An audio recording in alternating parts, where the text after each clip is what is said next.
Hi, welcome to Fan Strike. I'm Josiah. I'm Isaiah.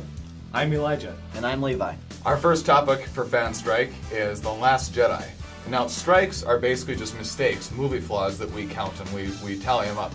And number one today is gravity in space. For instance, we have bombs dropping out of ships as if there's atmosphere in space. Then 10 minutes after the bombs drop, Leia's cockpit gets blown up on her ship and she gets sucked out. Oh, look at this. And when ships run out of fuel, they dive like there's atmosphere in space. Strike 2, we have Canobite, the casino planet. We have tuxedos, margaritas, and slot machines in Star Wars. For our third strike, we have the huge political agenda in this movie. Yeah, for instance, there's a huge anti-capitalism and anti-wealth. And then, of course, there's anti-gun or anti-war weapons and stuff as they pick on the manufacturers that sell weapons to the good and evil side. And then we hint at animal rights back on Canobite. And then there's the big racial favoritism in the movie. Last is feminism. Huge. Strike 4, Luke's Island. For instance, Luke is spearing fish with a 60-foot spear. And then most bothersome, I think, to general audiences all across the world was Luke milking the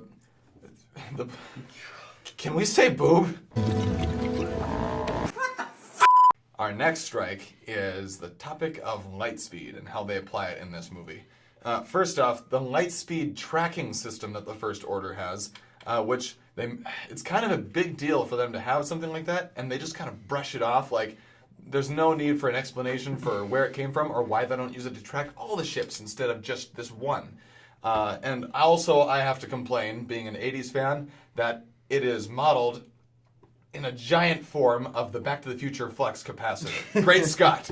And I would also like to point out that it is scientifically proven that light speed cannot be used as a weapon. Whoever is going at light speed hits an object like a Star Destroyer with shields would instantly vaporize. Thank you very much. For subject 6 on the strike bar, we have Pinocchio Del Taco. Yeah.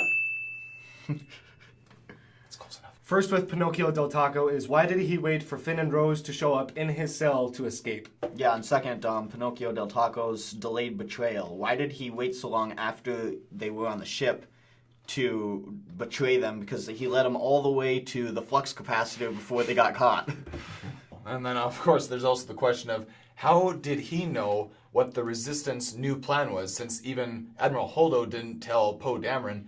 How in the world did he know where the First Order could aim to shoot those shuttle ships that were escaping to the small moon? It makes no sense. Yeah. He didn't have that information. Strike! For strike number 7, we have Snoke.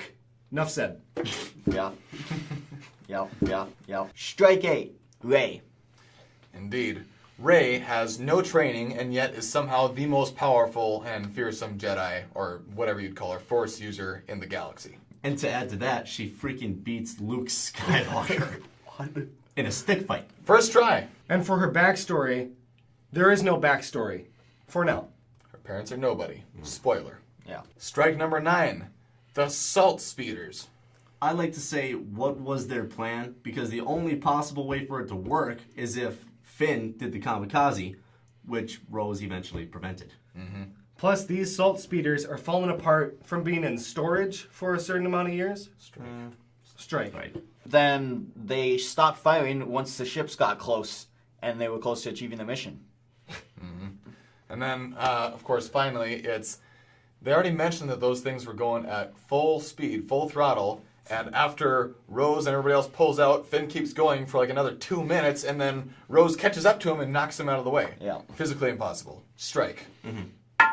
And finally, we've been waiting for Strike 10, which is Luke's death.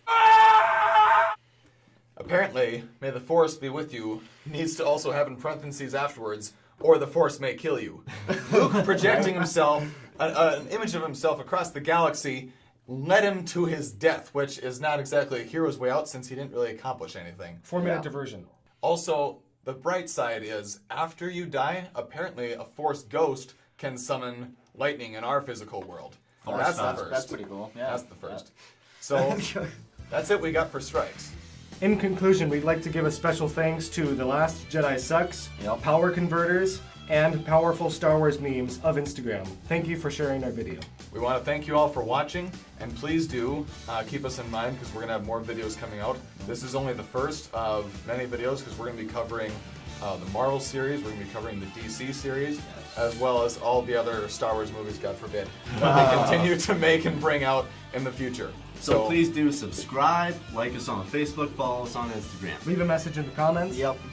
we will argue with you. Yes. Thank you.